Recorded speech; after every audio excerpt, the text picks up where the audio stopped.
Good afternoon, everyone. My name is Dr. Demicha Rankin, and I am the Associate Dean for Admissions here at The Ohio State University. Welcome to our info session. We are glad that you are here on this bright Friday afternoon. Today's session is slated to go for 2 hours, and I hope that that is enough time to be able to get our presentation and then answer many of your questions. We will hold your questions until the end. And even as we prepare to answer your questions, I want you to be mindful and respectful of the fact that I will not answer specific questions pertinent to your application per se, but I will be able, myself and Julie Brim, who is the Director of Admissions, we will be here to answer your questions. So she and I will be presenting this information to you. Please feel free when it's time for questions to just put those in your chat box. All of you should be muted, but if for some reason you become unmuted, please mute your line. Otherwise, we will go ahead and get started. Here's our agenda. We will talk. So first of all, can everyone hear me okay? Because my volume is a little down, but can you hear me okay? Okay, great. Today, we're going to talk about our College of Medicine, applying to Ohio State, especially in light of COVID, and I'm sure many of you have questions in regards to that. We'll touch on what the requirements are and recommended work, how to improve your application, especially if you are, reapplying as well, some tidbits there, but just how to really improve your application. Talk about personal statements, letters of recommendations, common pitfalls, and then we'll have time for questions and answers. Next slide, please. We're going to start with this video.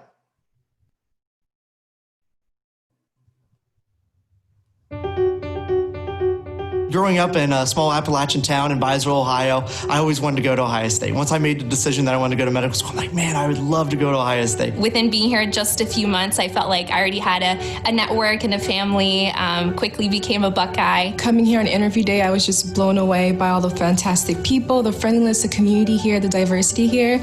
So all of those things attracted me to OSU. I chose Ohio State's College of Medicine due to the diversity of the student body as well as the faculty. In addition to the curriculum, really getting us into the hospital setting early on so that we could start to apply some of the skills that we gained during our first and second years. There's numerous opportunities to grow, not only as a student, but as a future professional. I've been doing some procedures that usually first years do not get to do until they're in rotations in third year. I love the interactions of not only teaching from the faculty and staff, but the mentorship. Whether you want group mentorship or one-on-one interaction with faculty and staff, it's available. I have physician faculty to look up to who emulate those values of compassionate, humanistic patient care. I felt that there was an emphasis not just on becoming competent physicians, but being humanistic physicians that understand what matters to our patients and how we can benefit not just the individual, but our communities as a whole. Everybody's just so collaborative. It's really a team effort. Really, I'm super happy with the collaboration among my peers and myself. People here are proud to be at Ohio State, part of this culture of being a Buckeye. So if you are thinking, I want that family feel, I want those close connections, I want those relationships, those personal connections with people, look no further than Ohio State. You found it, open yourself up to the idea, and I'm sure that you'll be grateful for it.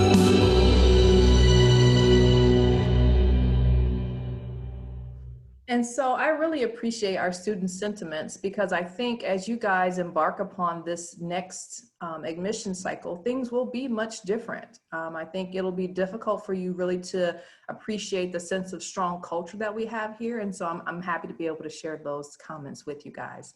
And so why should you choose the Ohio State University College of Medicine? A little bit about myself. I'm originally from Toledo, Ohio. And I am an anesthesiologist by training, actually. I think I failed to mention that initially. And I came to Ohio State as an undergraduate, and I never left. So I am 3 times a Buckeye. And for me, it is definitely that sense of culture and that sense of support.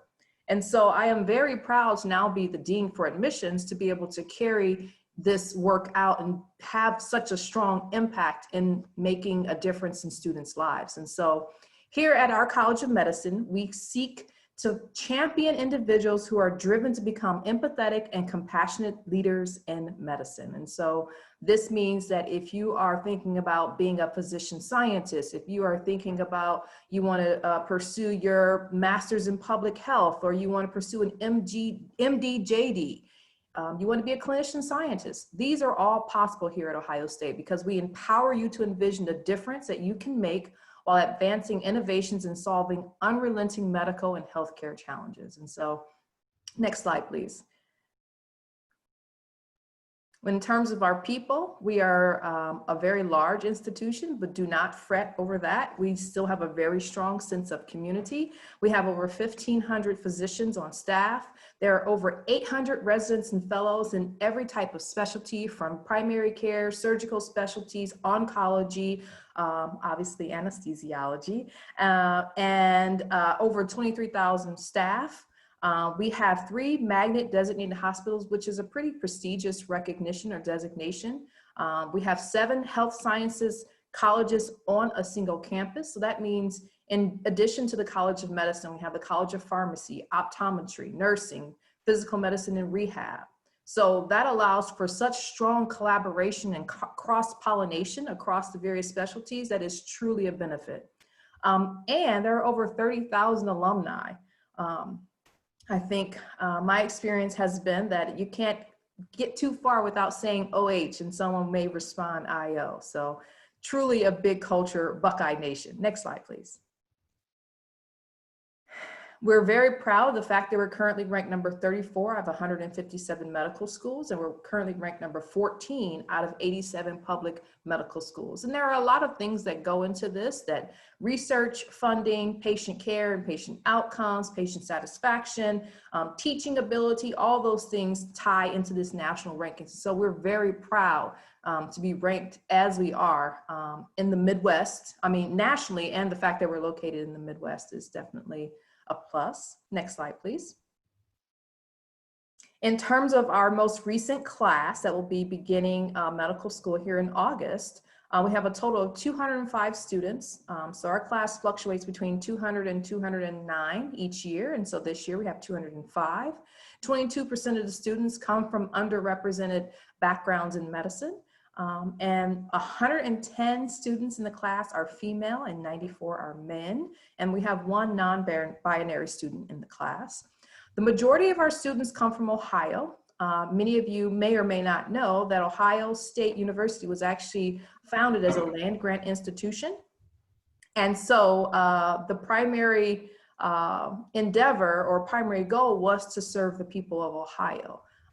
But at Ohio State, we definitely value diversity. And so we're proud of the fact that almost 50% of the class come from out of state. The average GPA is 3.8, and the average MCAT is actually 515, and that is from the incoming class. So in terms, I just saw a question pop up, that is in terms of the incoming class, not prior classes. Next slide, please.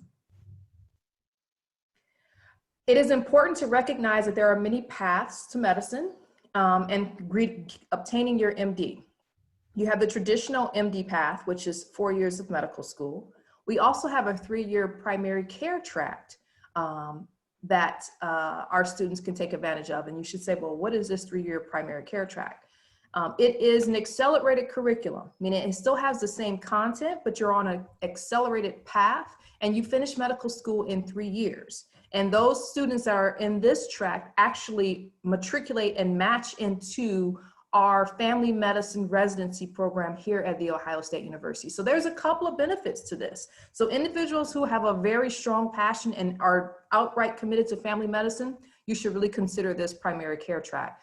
And guess what? If you are accepted into the residency program at the onset of being accepted into medical school, you don't have to move. And so that is definitely a benefit. It allows for a seamless transition from wanting to be a doctor to actually having that residency training.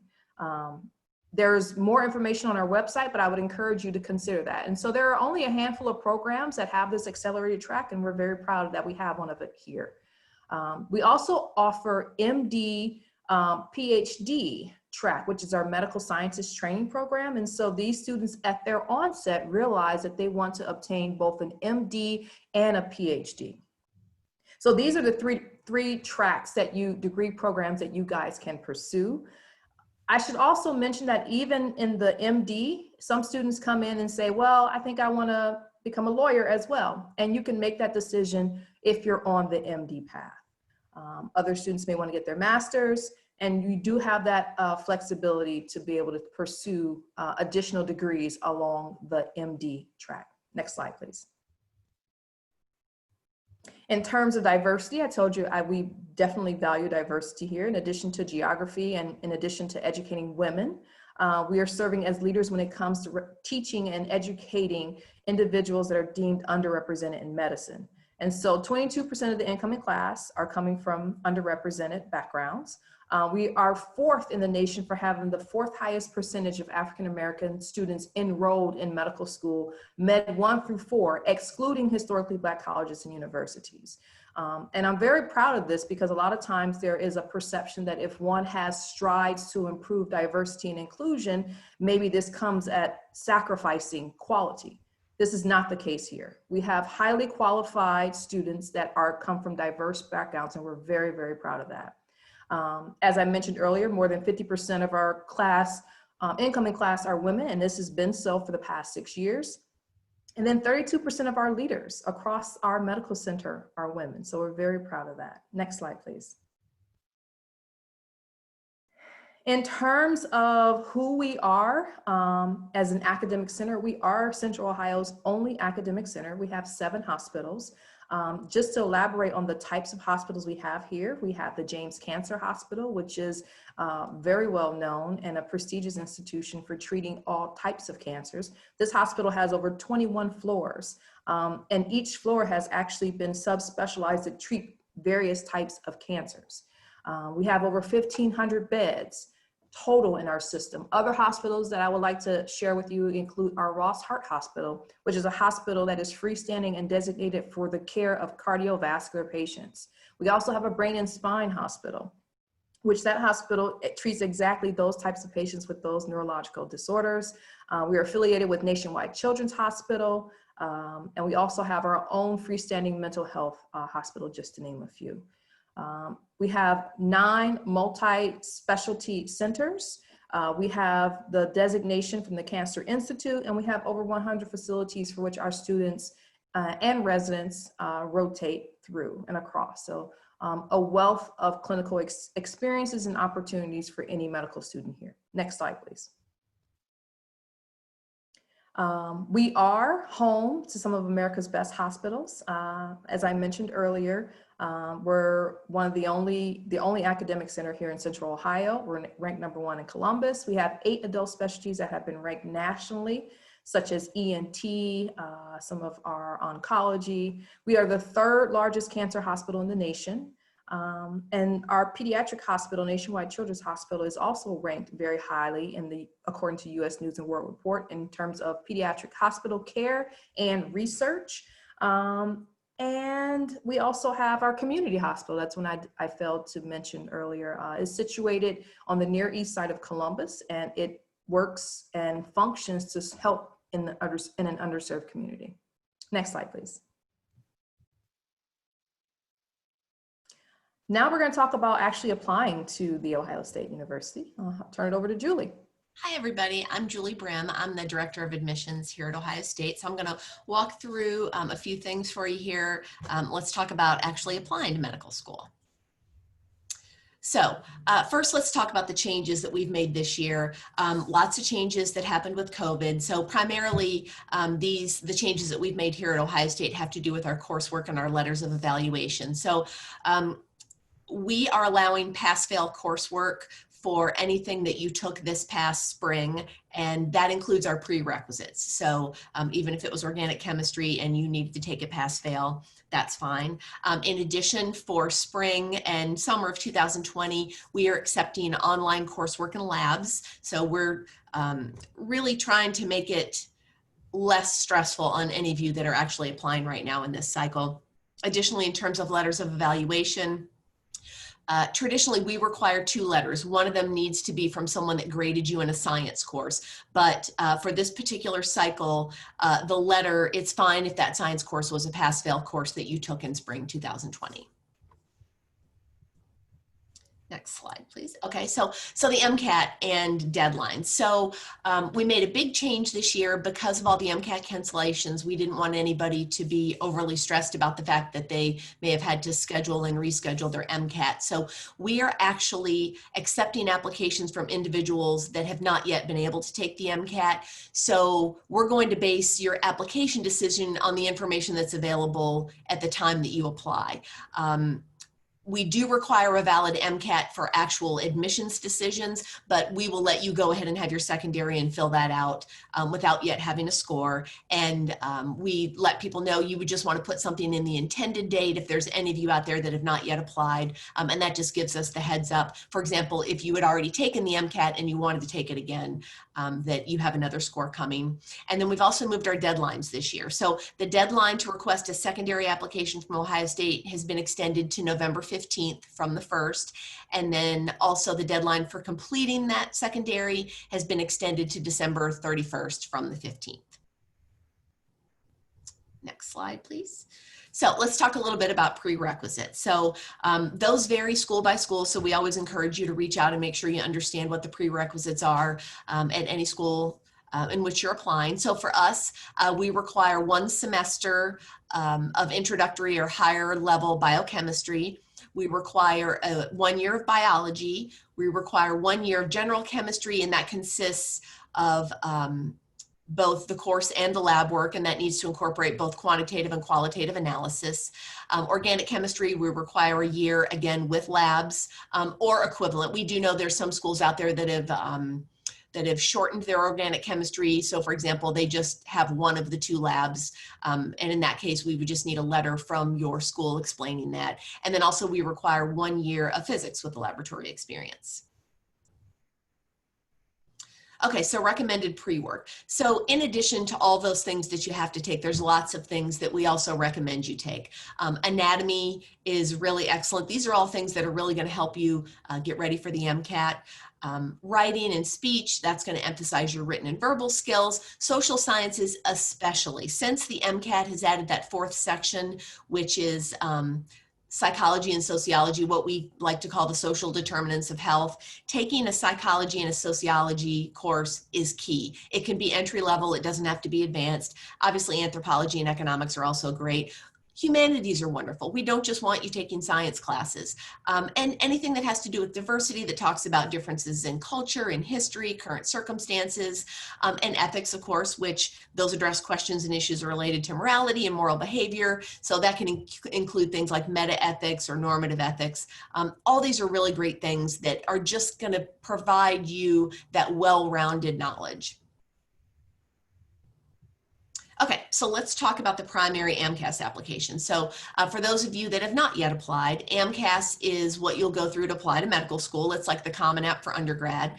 And there's a few different aspects of this application. You're going to have your personal statement, which is that full-page essay that tells us why you want to be a physician. You're going to have letters of recommendation. We require 1, like I mentioned before, 1 from a science professor that's graded you, and then at least 1 more from someone who knows you well and can speak about you. Most applications have more than 2, but those are the requirements. If you go to a school that provides a committee letter, that works instead of those 2 letters. So committee letters just fine. And then also there's going to be a space for you to list up to 15 separate experiences. And those can be leadership, research, community service, shadowing. And then under those, each of those experiences, there's a place for you to write more specifically about that experience and tell us more about what you learned, what you brought to the table, and any of those other experiences like leadership and community service. It gives you a little more chance to detail that. The AMCAS application also contains all post-secondary grades from verified transcripts. So that's everything. That includes AP, it includes if you have College Credit Plus in your high school, it includes all of that. And then like I mentioned before, this year you don't have to have a completed MCAT to start your application. You just need it before we make an admissions decision. Okay. So tips on choosing which school to apply to. First of all, for any of you that don't yet have a subscription to MSAR, it's a really wonderful place where you can go find out details about any medical school. And in fact, someone was just had a question in the comment section that MSAR lists our MCAT at 517, which is actually our median, not our mean score, but everything is out there. So it's worth the money. It tells you everything you need to know about medical schools. It's a great way for you to look and see if you fit in the range to apply for a particular med school. You can look up what their percentage of out-of-state students are, because it doesn't make sense for you to apply to a school that only takes in-state students if that's not your home state. So when you're coming up with your list of where you're going to apply, you're going to start with all of your in-state schools and your home medical school if you go to a college or university that has a medical school. And please don't skip any of those in-state schools. You know, I tell people if it's the difference between you becoming a doctor or not becoming a doctor, absolutely cast a wide net. It's okay to pick a few reach schools, but for the most part, you want to select schools where your academic metrics are in range. And for example, with Ohio State, when you heard us say our average is 515 this year, that doesn't mean you have to have a 515 to get in. On MSAR, you can actually see the range that everybody accepts. And I believe for last year, for example, for us, it was a 503 all the way up to a 528. So don't be intimidated by that average. For us, it's an average. There are lots above and lots below that. So again, after you select your state schools, pick schools that are friendly to out-of-staters. I always tell people, if you're not a Texas resident, for example, University of Texas takes primarily in-state students. So don't waste an application and the cost associated with it if it's a state that you don't have a chance of getting into. And then just keep in mind the average matriculant to med school. So the average person who was accepted into medical school applied to 16 schools. And if you feel there's something that is a little bit of a weakness in your application, if your grades are lower, or if you feel you don't have the experiences or the attributes, then you should definitely make it 30 to 35. We understand it's an expensive prospect to apply to medical school, but doing it twice is even more expensive. So you're better off waiting until everything is just how you want it and then casting that wide net to give yourself more options. Okay, so submitting your application, like I mentioned before, those AMCAS deadlines vary by school, so make sure you check them. I think lots of schools have extended them this year. And again, for us, it's November 15th to request a secondary, and then it's December 31st to turn in your completed secondary. And then that secondary application, much like undergrad, these are school-specific questions that we want to ask. So, for example, about the mission of the medical school and so on and so forth. Again, the deadline to request our secondary has been extended to 11/15. Submitting it to the 31st, and our fee is $80. And for those of you that haven't applied, we encourage everybody to apply. There's a fee assistance waiver that you can get that normally is 300% of the poverty level. So I think that number is much higher than a lot of people think. And based on Double AMC's data, they think there are lots of people that would qualify for it that don't actually apply. So there's no harm in applying. And if you get that fee waiver, that extends to our secondary. So if you have the fee waiver, you wouldn't pay for our secondary. Okay. How to make your application shine. I'm going to turn it back over to Dr. Rankin. All right, thank you, Julie. So my favorite part of reviewing applications is definitely the personal statement. And so I say this because everyone will have experiences, everyone will have an MCAT, everyone will have a GPA, but really the personal statement is our opportunity to really get to understand who you are, why you want to be a physician, and what has motivated you to make this decision. And also sometimes we look forward to seeing how did you come to that decision. And so it is something that does take time, effort, and energy. And it may not be right the first time, and that is okay. I always encourage students to plan for a minimum of 4 weeks to be able to write a very good personal statement. The personal statement, again, as I mentioned, should have those components that I mentioned that tells your story why. It should be well written, it should be free of grammatical errors, and it should be reviewed by someone whose opinion you value, okay? I strongly discourage students from seeking professional writing services for your personal statement, because it comes across if it's not in your own voice, if I can put it that way.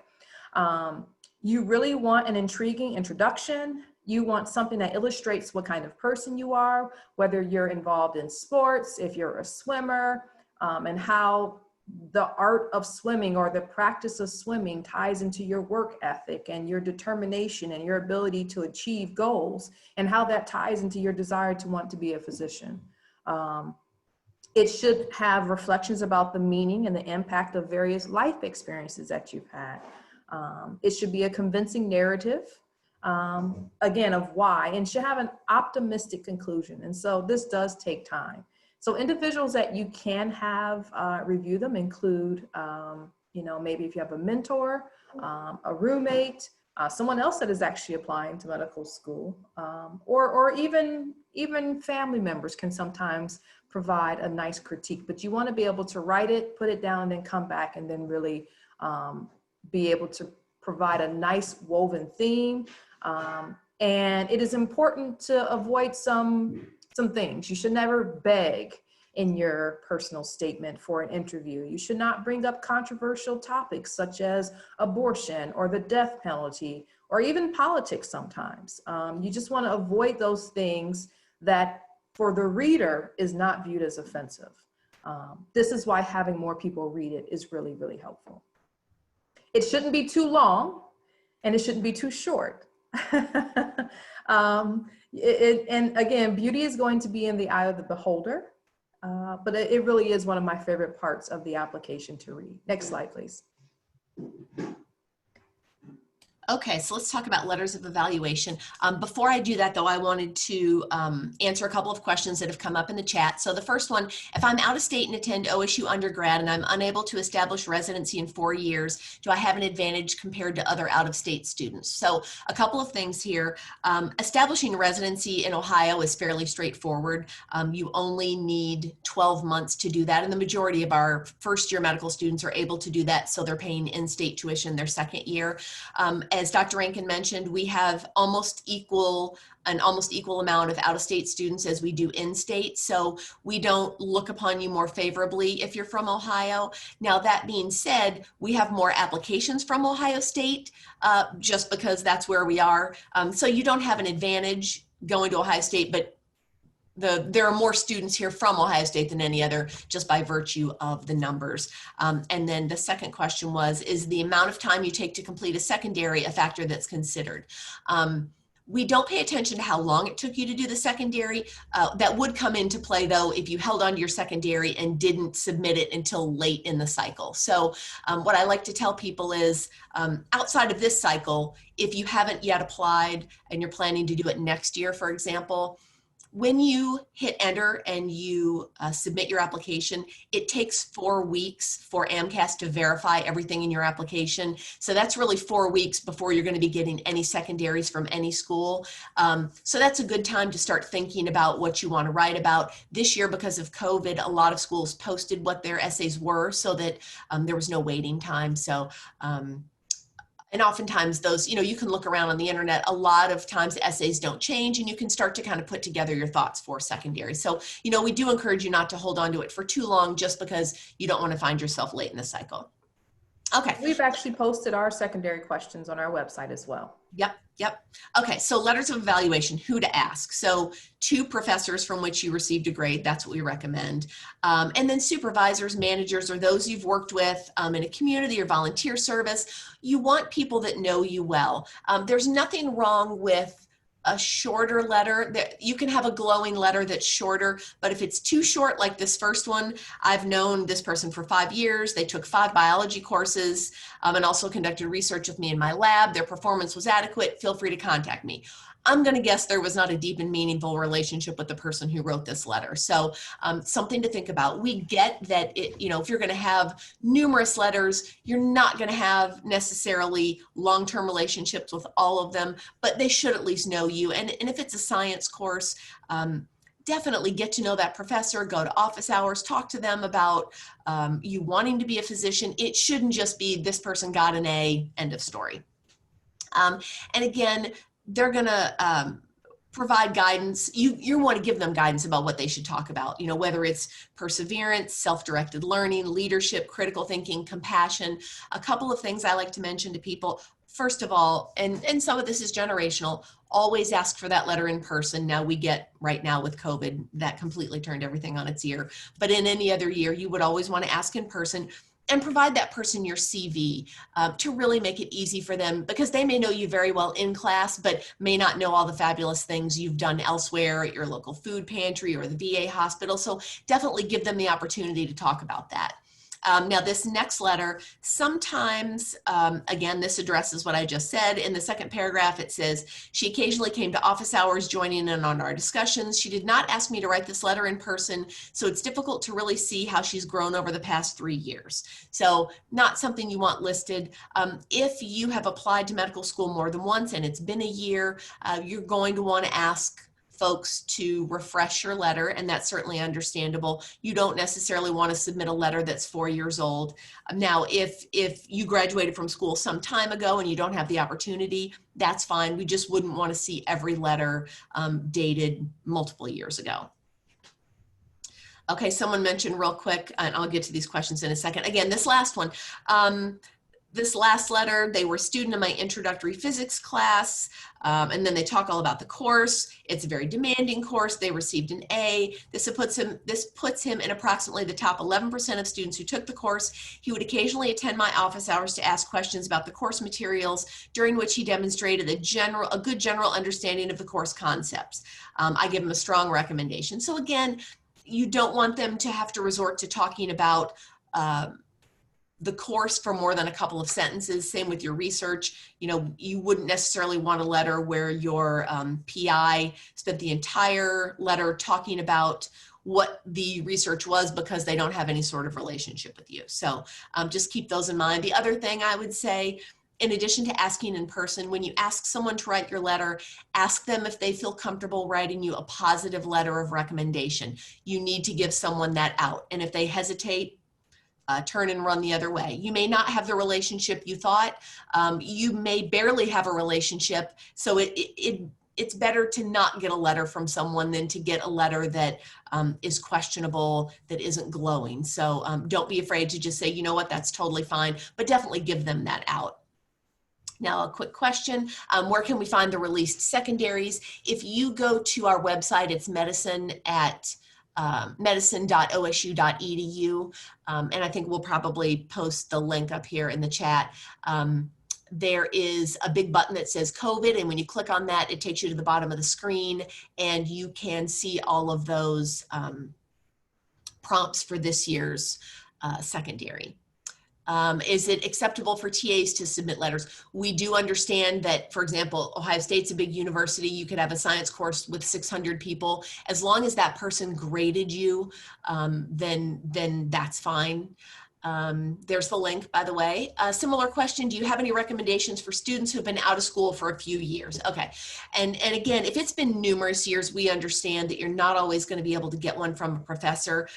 But hopefully you've continued doing activities that are clinical in nature. So for example, if you've been doing research, it would be great to get a letter from a person that you're doing research with. So you just have to be a little bit more creative, and you're going to have to lean more on those letters from people that you've worked with or volunteered with in the years since school. But we would definitely want you to try to get one from a professor. If you've been out of school for 10 years, we get it. But just make sure those other letters are noteworthy. Is there a maximum amount of letters? We don't have a maximum. I wouldn't want to see anybody put 10 letters in there. I would be mindful of, are there really 10 people that you have this phenomenal relationship with? You know, I'd rather see, I'd say on average, they're anywhere, people submitting anywhere from, I don't know, 4 to 7, probably 4 to 6. I'd rather see 4 really great letters than 10 where 6 of those people clearly didn't know you that well. So you're definitely going for quality instead of quantity. We're not going to be blown away by, ooh, they have 10 letters. So better to have the really good stuff. How do we view reapplicants? We'll get to this a little bit later, but especially when we talk about common pitfalls. So I'm going to touch on that subject in a little bit. Next slide, please. Yep. In terms of the process that we use to evaluate our students, I think it is very important to realize, we talked a lot about personal statement, letters of recommendation, and quite frankly, it takes more than just a good MCAT score to become a physician. Medical school is very, very competitive, and it takes more than just a perfect GPA. And so here at Ohio State, we use a holistic review. So what does that mean? It is a flexible, individualized way of assessing an applicant's abilities by which balanced consideration is given to experiences, personal attributes, and your academic metrics. And so we consider this in combination with how well does this student contribute value as a medical student within our institution and then as a future physician. And so overall, here is a graphic display of we receive our applications. Applications are then sent on to screeners. We get a pretty voluminous number of applications. And so of that, approximately 600 students are invited for an interview. And those candidates are then interviewed by the admissions committee. And so when you get to the point of being interviewed by the admissions committee, we actually blind our interviewers to the metrics and the GPA in a candidate's file. And we do this because you've already met the expectation in terms of metrics. And now we want to really fully evaluate how well your experiences and your attributes add value to the class. And so from that point, there's a summary of your interviews, and then at some point your grades and your GPA are added back in, and then there's a full discussion of who you are as a candidate, again, with grades and GPA and MCAT added back in. And then students are either offered an acceptance, a deferral, or they are rejected. Next slide, please. Experiences. I think, Julie, you'll talk about this. Sure. Okay, so experiences. The most important thing here is we want you to pursue opportunities you're interested in, not what you think we want to see. You shouldn't be doing community service to check a box. It should be because it's something that you're passionate about, that you're interested in, because really, if it's not, it shows on the application. So in terms of healthcare related experiences, we look for volunteering at free clinics. We look for shadowing at work or at hospitals, ERs, homeless clinics, extended care facilities. We see lots of people that do that become an EMT, lots of students that do that while they're in college. That's really great. For those of you that might be out of college and have more time to work full time, we see lots of people that become scribes or they volunteer in emergency departments. Those are all really good things. It doesn't have to be anything elaborate. I mean, volunteering at the VA hospital or a free clinic, that's just as vital as any other formal activity. And remember, those healthcare related experiences can also be volunteerism. Like I mentioned, volunteering at a VA hospital, that's healthcare related, plus you're also showing your desire to volunteer. Leadership demonstrated in a work, community, or school organization. It does not mean you have to be president or secretary of an organization. You can show leadership almost anywhere. It can be leadership in your church. If you have a job and your part of your job is to train new people when they start, that's leadership. So we like to see, when you categorize those experiences, tease some things out of there that are leadership. So be real mindful when you are determining what category your experiences are in, that you're hitting those important areas. You know, we want to see leadership and volunteerism and research, so all of those things. Community service, volunteer, you can be a hospice volunteer, again, EMT, both paid or unpaid, a nursing assistant, a hospital scribe, and then for research. Research doesn't have to be science-based, it can be data mining. So just make sure that when you do research, I tell people it's not impossible to get into med school without research, but you're making it much more difficult on yourself. Research is valuable because when you become a physician, you need to be able to read and interpret research. And then additionally, it's the experience of defining a problem and determining how to solve the problem that's very valuable. So again, all different types of research. It doesn't have to be bench research, but everybody should try to have some. And then in addition to research, if you have the added benefit of being able to do a poster presentation about your research, that's always really great to be able to add. And lots of schools provide opportunities for you to do that without going necessarily to a formal organization's event. And then also, you know, if you're lucky enough to be able to work on a manuscript with someone, that by all means is not required, but obviously a bonus if you get the opportunity to do that. Next slide, please. In terms of attributes, what are we looking for in candidates? Well, you know, we're kind of looking for those things that hopefully each of you have seen in a physician that has hopefully inspired you. Good communication skills, someone that is going to be honest, someone is going to be professional, able to collaborate with other individuals, because as an anesthesiologist, for instance, I work with all types of surgeons in all types of settings, and I work with nursing. And so it is definitely very much a team effort in terms of taking care of patients. Someone that is able to demonstrate persistence and resilience, because we call it the practice of medicine for a reason. It does take time. And so along with that comes resilience. Compassion and service orientation are also very important.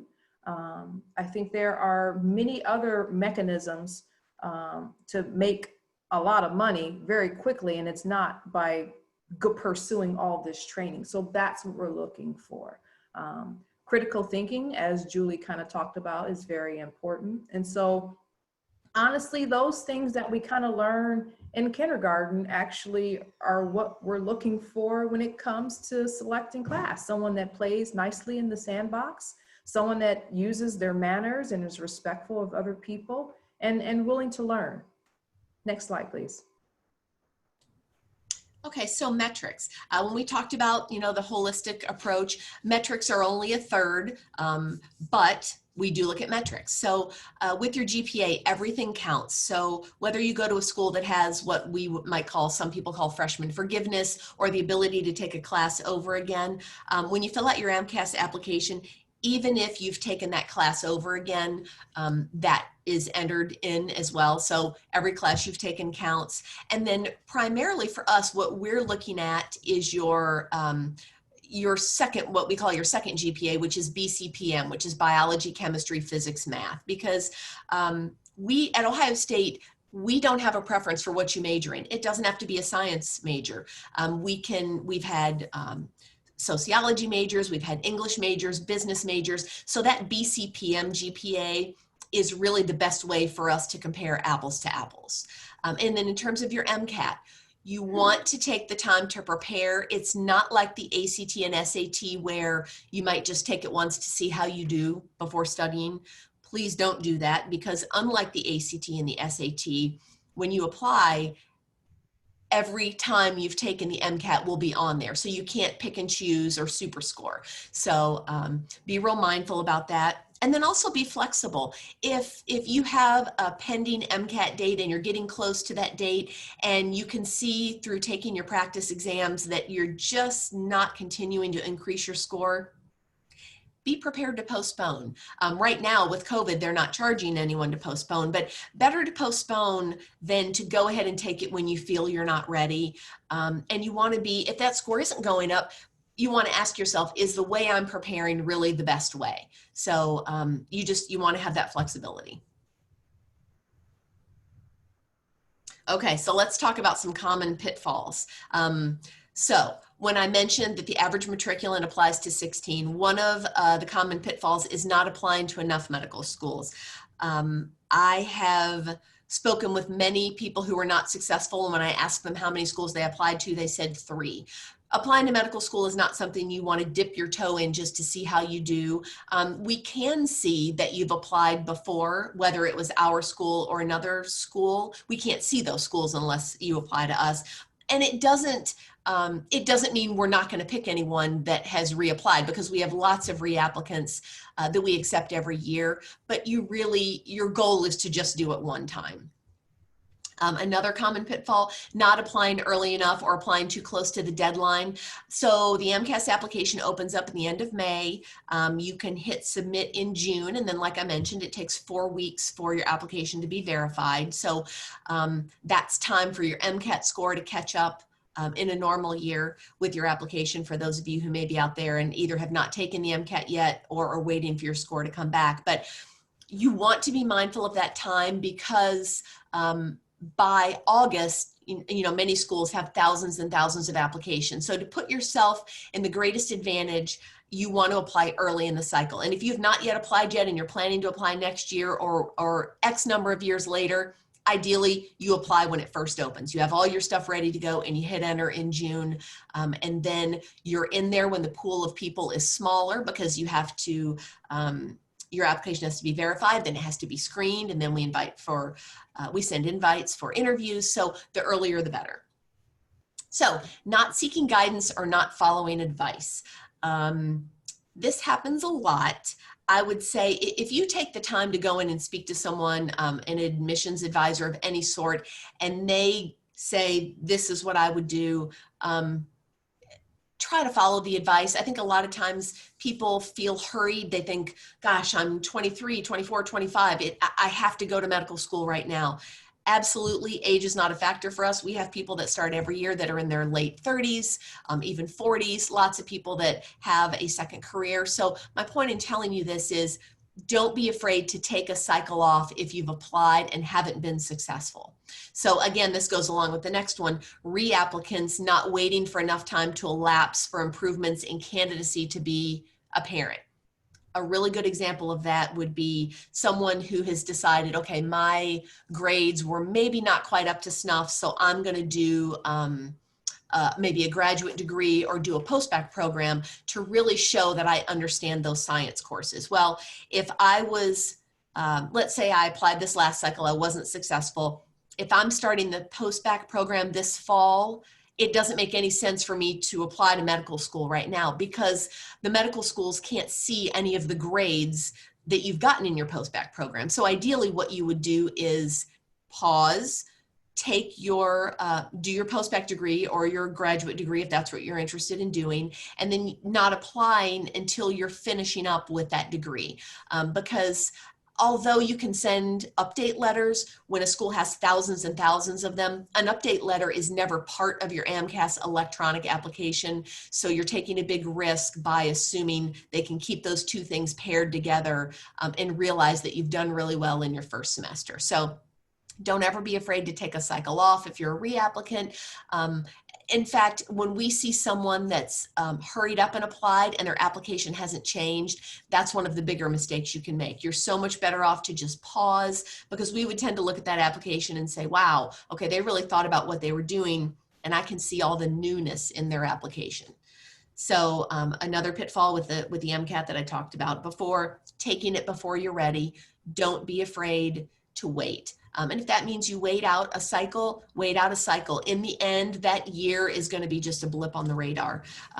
Taking it before you're ready doesn't do you any favors. Additionally, if you are sure that you want to go directly into medical school after undergrad, that means you need to take the MCAT during your junior year. But it's best to wait until you've done all of your prereq courses before you take the MCAT, because the best way to study for the MCAT is to do well in those prerequisite courses. So don't feel like you have to apply when you're a junior. That's something that used to be almost expected. It's absolutely not that way anymore. I would say close to half have taken a gap year or waited until they were a senior to apply. So in other words, they didn't come right from undergrad. And then, you know, the other thing to think about with the MCAT is repeating the MCAT without changing your process. So like I alluded to before, if you took the MCAT, you didn't do well, and then you did absolutely nothing differently the second time around, you're doomed to get a similar score. So you really want to be mindful about what you did to prepare and what you can change going forward. Now, that being said, getting ready for the MCAT, you can spend thousands of dollars on review courses. You absolutely don't have to. We hear of lots of people that share books with friends. They shared hand-me-down books. They use Khan Academy. There's all sorts of really great free ways to prepare for the MCAT as well. Next slide, please. So as we prepare to close this presentation and allow more time to dive deeper into the questions, I would be remiss if I did not take a moment to acknowledge that we are definitely in a space of awakening in regards to addressing the systemic racism that is present in our country and even within our own institution. And so I think it is important that as you guys are prospective students, that you understand that we are inwardly examining our structure, our policies, and our practices here at The Ohio State University's College of Medicine so that we can actively and intentionally renew our organization. And so I think that is very important for you to know. We want to make sure that we have an environment that elevates our commitment to diversity, equity, and inclusion, and overall the sense of belongingness. And so indeed, we have made some strides, as I mentioned earlier in the presentation, but we refuse to be complacent. And so we have more work yet to do. Myself, as well as other leadership, are definitely committed to this urgent and sustained need. And I do want to share this video here with you that was organized by our students.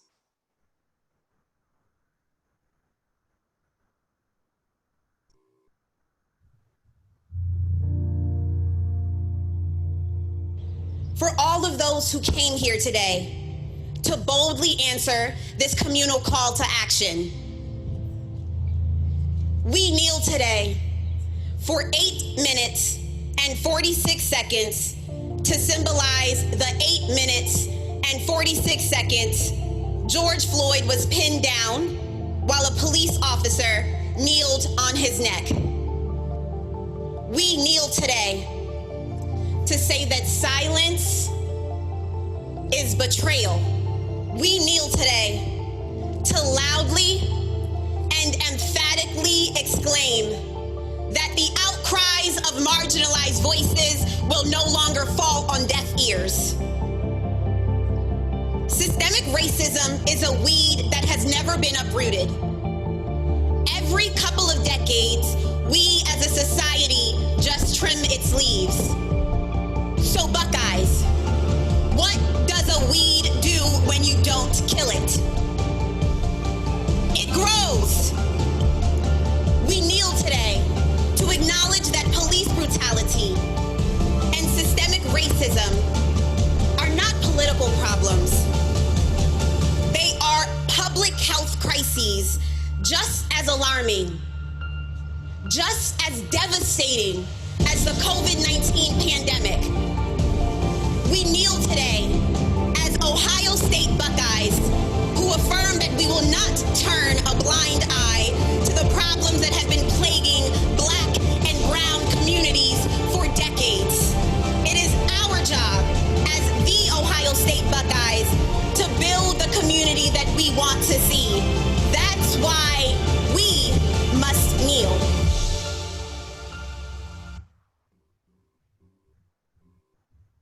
And so with that, we'll open it up with questions. Okay, I'm going through the chat here. If you are a non-traditional student, does it matter? Hang on a second. Does it matter if the science professor was from undergrad a few years ago or something from this past year? I wouldn't say it matters as long as you've got that relationship with them. So, you know, you're just looking for the person that you think is going to be able to write you the best letter. And I think there was another question. Someone had a question about, could it be any science course or does it have to be one of your prereqs? And it can be, that science letter can be from any science professor. It doesn't have to be, you know, OChem or chem or biology. All right, let's see. What do you consider to be late in the cycle? I would say, you know, once we get in a normal year. Now this year, we know there's lots of people waiting for test scores. In a normal year, I would say once you get into September and October, you're getting late. But this year, of course, all bets are off and we have all vowed to remain very flexible. So if you are in the current interview cycle, we don't want you to be stressed about that.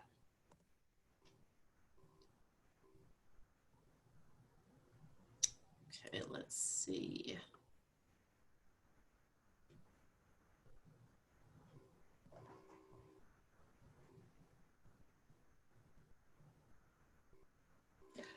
Dr. Rankin, here's one. Is there a number of publications that's favorable? Do you want to talk about publications?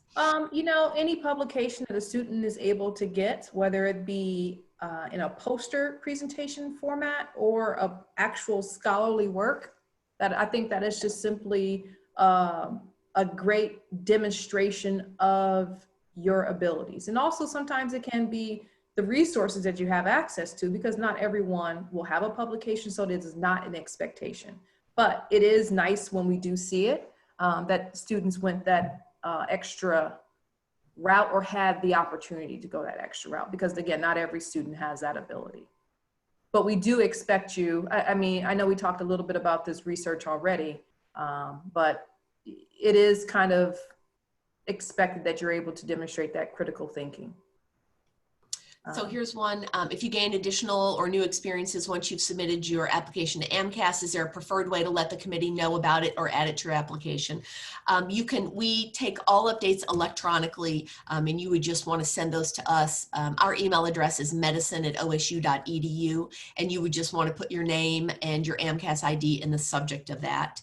Now this person asks, I submitted my application last month, but AMCAS still has yet to verify it.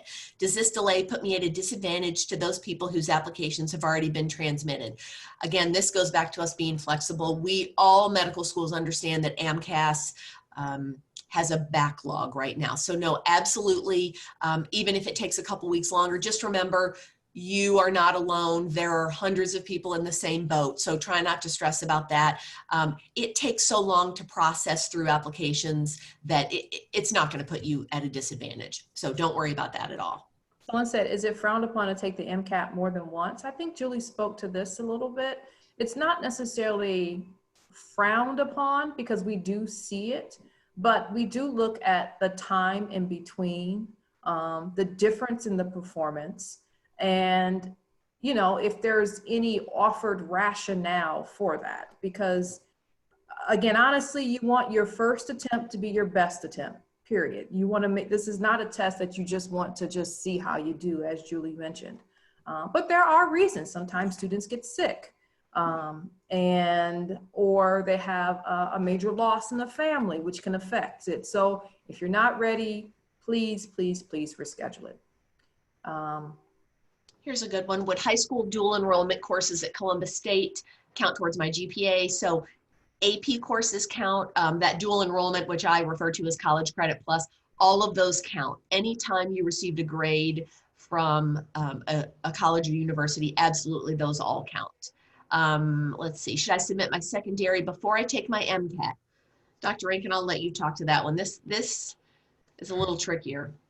You know, I think because this cycle is so unprecedented, I guess is the word that's been thrown around more often than not.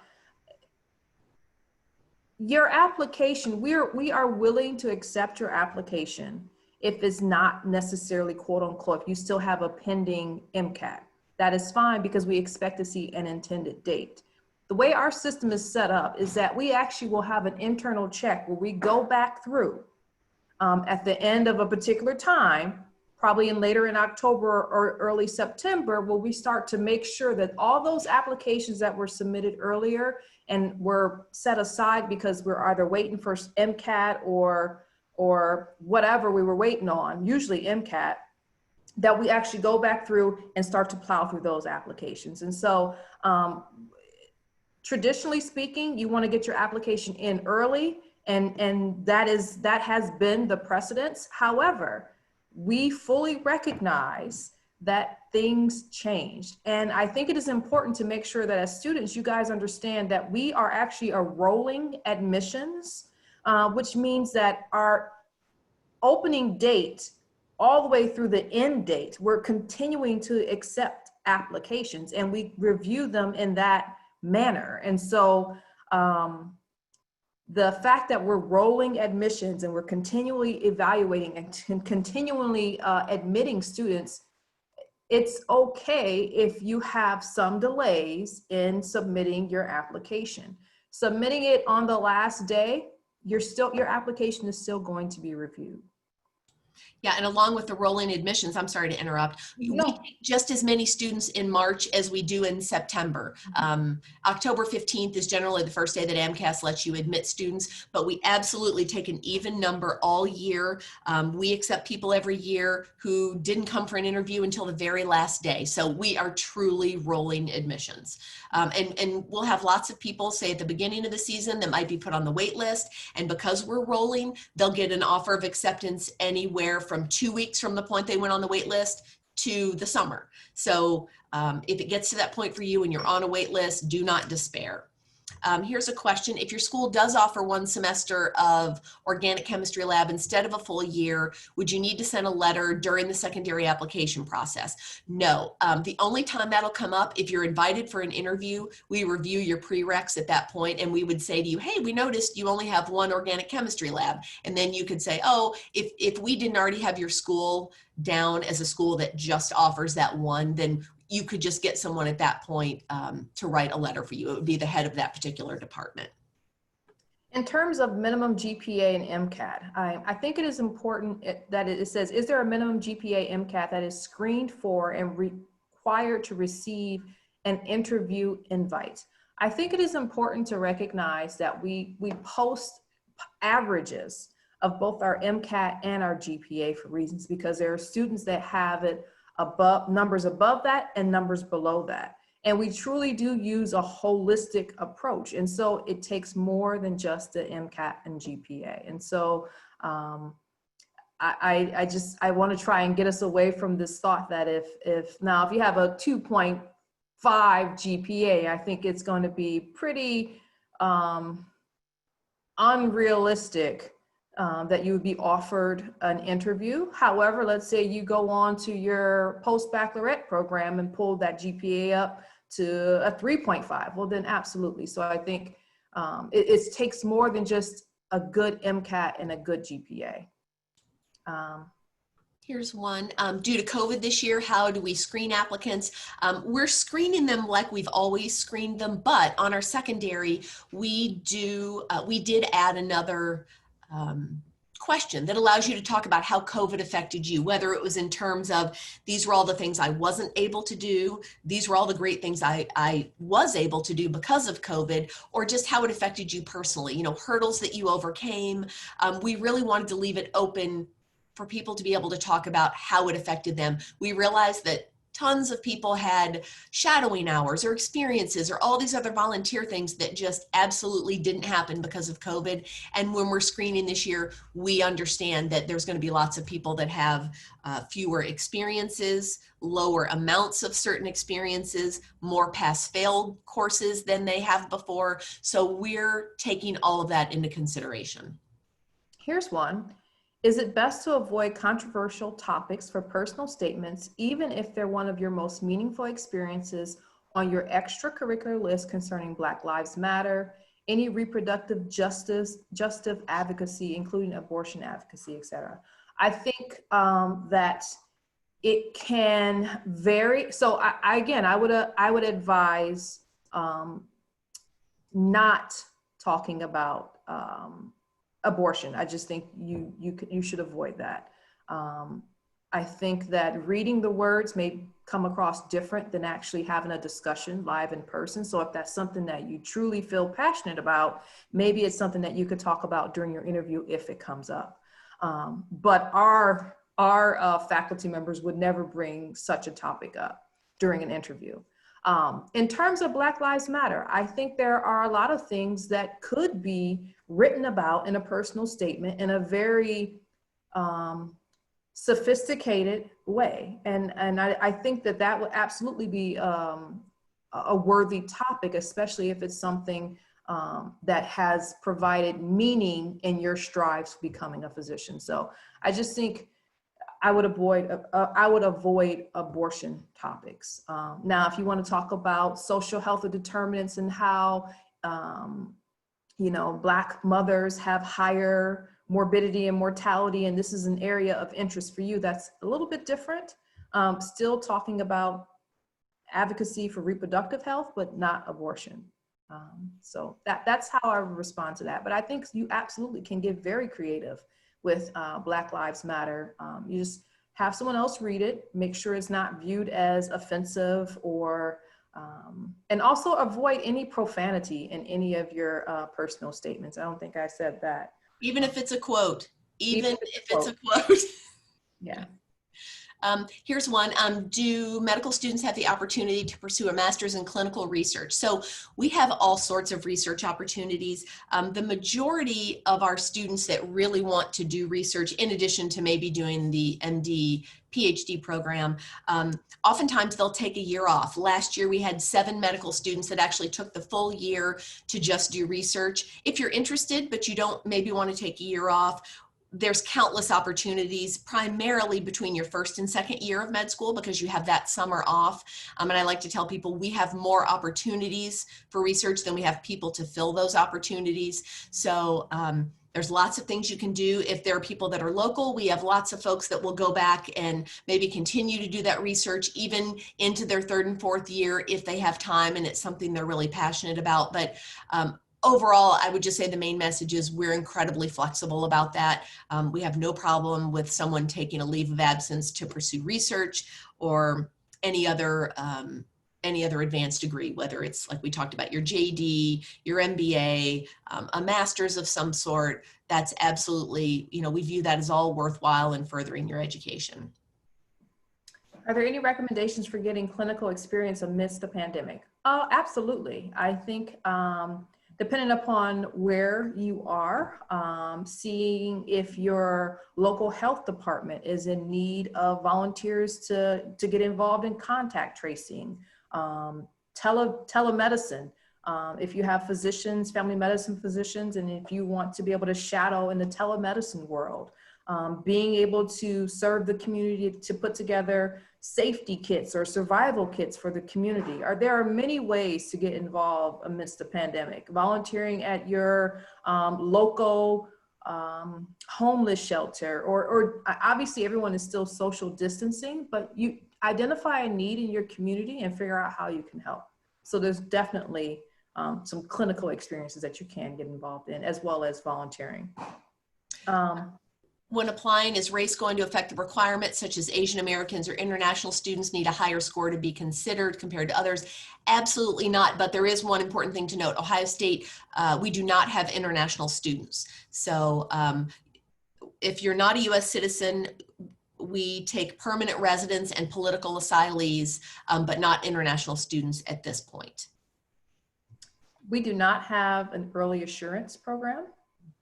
We got rid of it, and the reasoning was when there's an early assurance program, most programs require that you just put that program, and what happens is that holds your application away from everyone else until generally around October, and at that point we felt it was too much of a disadvantage for you to just go for that one school.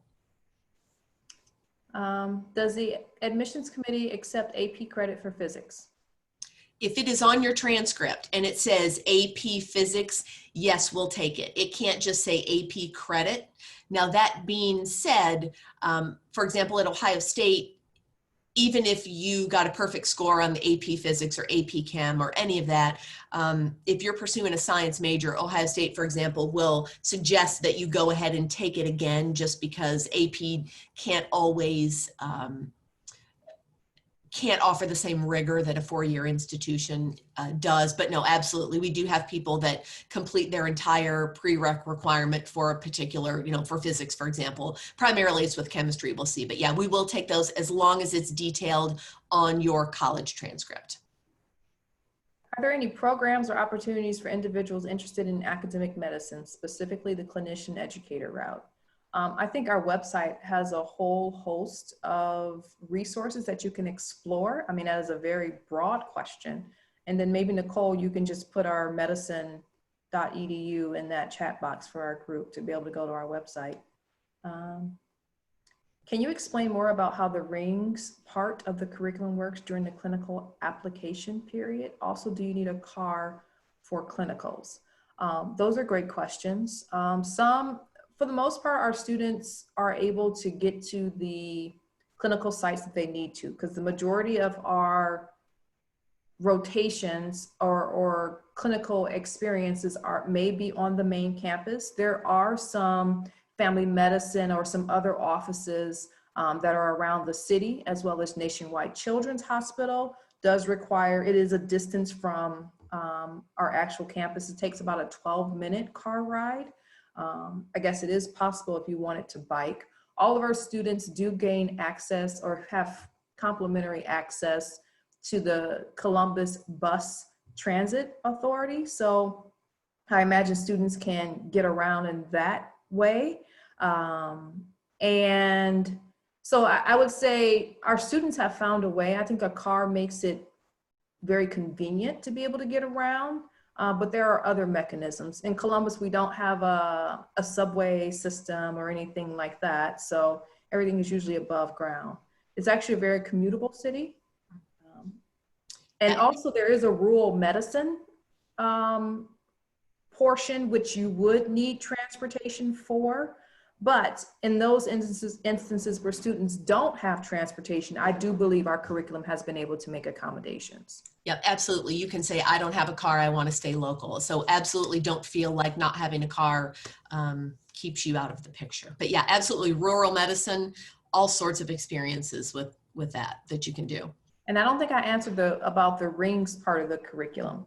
It's just organized to be able to give you exposure to the clinical area in a more logical pattern. Like you start with your primary care of things, then you move to like your surgical wing of things, and then you have advanced competency. So it's just how the curriculum is organized during the clinical application period. Yeah, so that's all that. It's just like when you're on your surgery rotation, everyone spends time in anesthesiology, and you also spend time on OB-GYN. So it's just trying to organize the curriculum in a succinct and logical manner. I think I answered this one. Does OSU offer tests that allow you to test out of introductory science courses? Could this cover a prereq need, or do we need to take the full course? Does this apply differently to lab coursework? So if, for example, you had AP credit, like I said, if it's on your transcript, we will allow you to use that, but it would have to have the lab. So occasionally there are people that maybe didn't have that lab, and we'll have to go back and take the lab portion of it. So we don't excuse you from that. We realize that there were some people that had to take labs virtually this past couple of semesters, but no, you would still need the lab. And another question that people will ask is it okay if I take all of my prereqs at a community college? And we understand that generally those are much less expensive, and we understand that not everyone can just not take cost into consideration. It's fine to take something at a community college. We wouldn't want to see you take all of your prereqs there. We wouldn't want you to take the entirety of one prereq there. So, we wouldn't want to see both of your organic chemistries at a community college. It's just not the same difficulty as 4 years. But yes, of course, we understand that there are people that start out at community colleges or pick up some extra courses at community colleges just because maybe that's what's closer to their home, or monetarily, sometimes it just makes sense. I was in a shadowing program that has been indefinitely suspended because of COVID. How will you view lower shadowing hours in applications now? I will say that all students have been impacted. I am going to speculate that all students have been impacted by this. And so we will be looking at both the quantity and the quality of those rotations. So what you describe in there in your descriptors, when you have that ability to describe your experiences, that's going to be very important. I have a untraditional undergraduate route taking 4.5 years. What would be a good time to plan to take the MCAT and to aim to have application? I think, Julie, you kind of spoke to that a little bit. Yeah, the best time is when you're ready. Yep. Don't put any pressure on yourself. If you're ready now, take it now, but don't feel like, and by the way, 4.5 years is not that non-traditional. There's lots of people that take more than 4 years. So should always do it when you feel most prepared. Here's one for you, Julie. If MSTP applicants are not admitted by the MD PhD program, are they automatically considered for MD-only admissions? When you apply, you're applying to that one program. Now there is a point in the spring, and that's the same also with the 3-year primary care track. There is a point in the spring where, say for example, they know, or not spring, but late winter, where they may go back to everyone that applied to the MD PhD program and say, okay, we finished inviting people. Do you want to now be considered for regular MD? And we do allow you to do that, but you would want to make sure that that MD PhD or primary care track program is what you really want, because you can skip back over later, but it is later. So the answer is yes, but we just want you to be real sure which program, because you can't apply to more than one at one time. And then additionally, is there a way for MD students to transfer to the MSTP program within their first 2 years? I would say generally there's not, but since I've said that, we do actually have a student this year that finished his 2nd year and kind of found his passion for research, and then went through the entire interview process for the MD PhD program and was accepted. So he finished up his 2nd year and is now moving into his PhD portion of the MD PhD. So it can happen. It's not a track that happens often, but it has happened.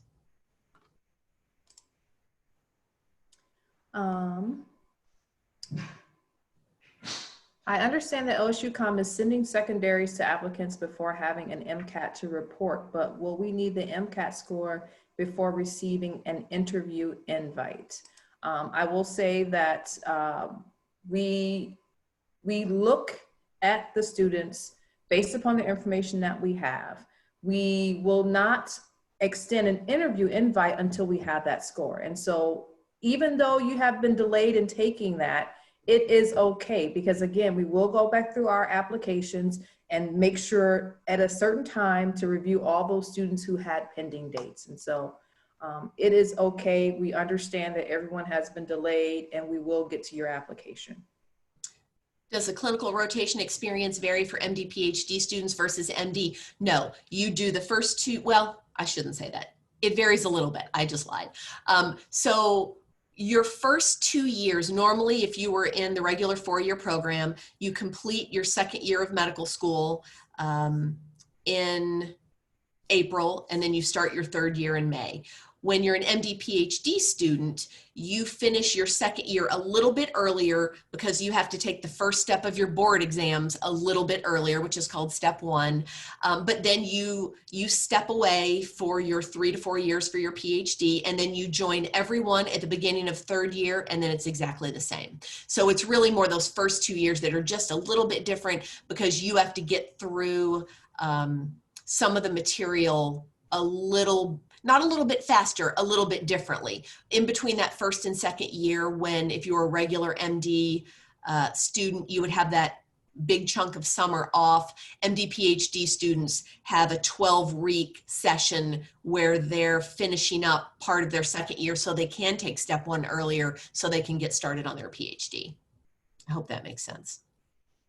If you're interested in the 3-year family medicine track, is that a separate interview process? Yes. You interview with family medicine physicians, that committee, as well as the admissions committee. Mm-hmm.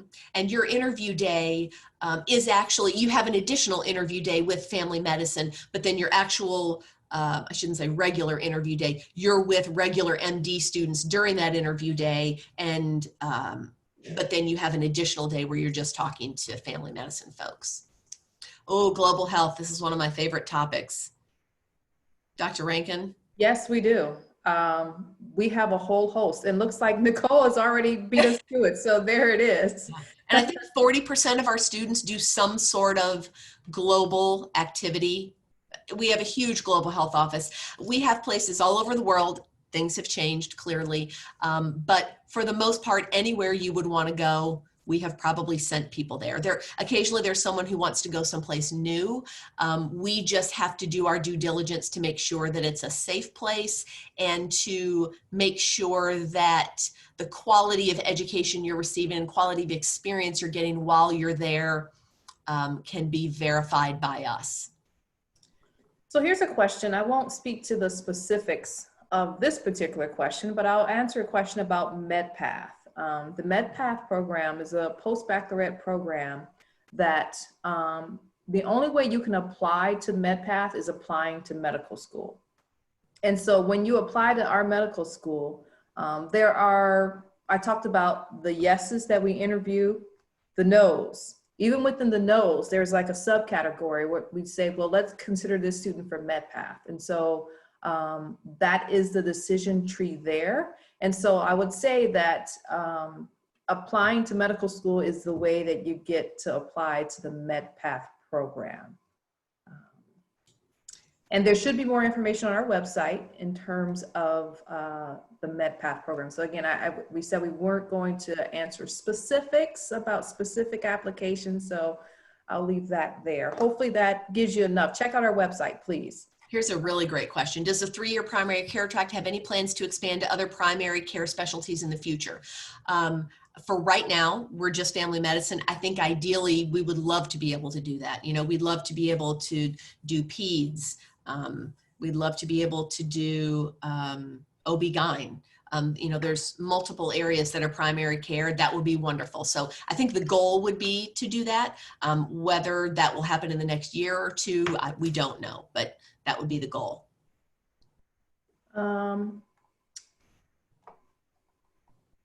Dorm housing. Our medical students typically live in apartments. A lot of them have roommates. I don't know of any students living on-campus housing.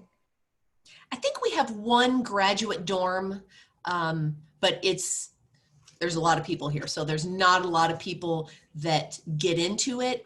Plus, I also think it's probably more pricey than lots of apartments around here. There's lots of people that live in apartments, they rent houses. So lots of different places you can live. We definitely do not have a shortage because we're such a large university. So, you know, we do have kind of a little bit of that dorm experience, but it's not, you know, there's not a dining hall per se, but anybody that's at the university, and this is another advantage for us, you can take care of, you can use all of the amenities that are offered to any undergrad student here. So, you know, for example, when I talked about dining halls, you know, food plans, things like that, you can buy all of those things. You can do all of the sporting events. You can work out in all the great places and do intramurals, all of the things that any undergrad can do, which is another advantage of us being on the same campus, which, you know, when you're looking at medical schools, pay attention to that. Lots of medical schools, you have to get into a car and drive over to the medical school. But here we are all within a stone's throw of each other. Optometry is across the street, nursing is one building over, the brand new dental school is going up across the street. We're all right here, so we can have that interdisciplinary thing going on, but we're also on the regular campus. So kind of endless resources. Okay. What advice do you have for students who are just starting undergrad? How can students stand out on med school applications? Starting out, I would say, make sure that you treat school as a full-time job. You don't have to major in a science if you don't want to. Just make sure you sprinkle in your sciences in preparation for your MCAT. Same thing, don't take the MCAT before you're ready for it. Try to get involved in some activities. Don't overextend yourself. And enjoy the learning process. I mean, don't try to just blow through the process for the sake of trying to blow through it, but it's actually a really good time in your life, and really take advantage of learning and forming relationships, and really just finding something that really speaks to you is very important, something that you want to do. In terms of how can you stand out, you know, that is, there's a lot of data that talks about that. I just think that, as we mentioned earlier, look for those experiences that really speak to you, that really allow you to demonstrate your compassion and caring for others, and your passion for medicine and science, or whatever it may be. But I think it's important not to just check off boxes for the sake of doing so. Here's what are some of the best ways to find compatible mentors at OSU College of Medicine in either both academic or clinical settings. Once you're here and you're a medical student, and our medical students like to talk about the secret sauce that is your OSU Medical Center email address. They said, you know, once you're here and you have one of those, truly, you can reach out to any faculty, any clinician, and just say, hey, I'm interested in this. And it is so easy to speak to someone either as a mentor. They may say, yeah, come join my lab. And that's where us being a large institution is really wonderful. But truly, you're going to hear back from that person, and they're going to, help you in any way that they can. If you want to apply for Doctor of Optometry, do you take the OAT? Yes. I don't think you have to take the MCAT for that. And actually, because I've been on a few pre-health sessions at Ohio State, most of those, like optometry school, a lot of them will take the MCAT. So while we at medical school just take the MCAT, lots of other schools like dental school might take the OAT or the MCAT. So definitely do your research, and it varies by school. But you could technically, at least here at Ohio State, take the MCAT and then apply to either of those. I am from a region of Appalachian, Ohio. How can I best champion that in my application? I think speaking to your experiences and your perspective and your motivations for medicine would probably be the best way to champion that. Everyone is different. Here's what I'm hoping Nicole can type in the chat box. I noticed this meeting is being recorded. Is there a way we can have access after so we can continue to review and look back on points we may find questions on later? So I know Nicole will put up that information in the chat box here. And the answer is yes. And back to the question about just starting undergrad, think of this as an advantage. Now, you know what you need to do over the course of those 4 or 5 years. Plan it out so you're not, cramming all of your prereqs into maybe 2 or 3 semesters. Start to cultivate those relationships with professors. Find someone you really like. Take multiple courses with them. The same with your volunteering. With all of your experiences, we want to see breadth, but also depth. So now is the time to start some of those experiences that maybe, you can continue for multiple years.